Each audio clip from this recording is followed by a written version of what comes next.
పాఠశాల యజమాన కమిటీ సభ్యునిగా చైర్పర్సన్గా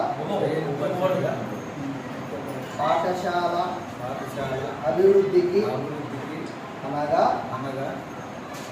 నమోదును పెంపొందించడంలో గుణాత్మక విద్యను పెంపొందించడంలో పిల్లల రోజువారీ హాజరును పెంపొందించడంలో బాలికా విద్యను అభివృద్ధి పరచడంలో డ్రాపౌట్లను లేకుండా చేయడంలో ప్రభుత్వం సూచించిన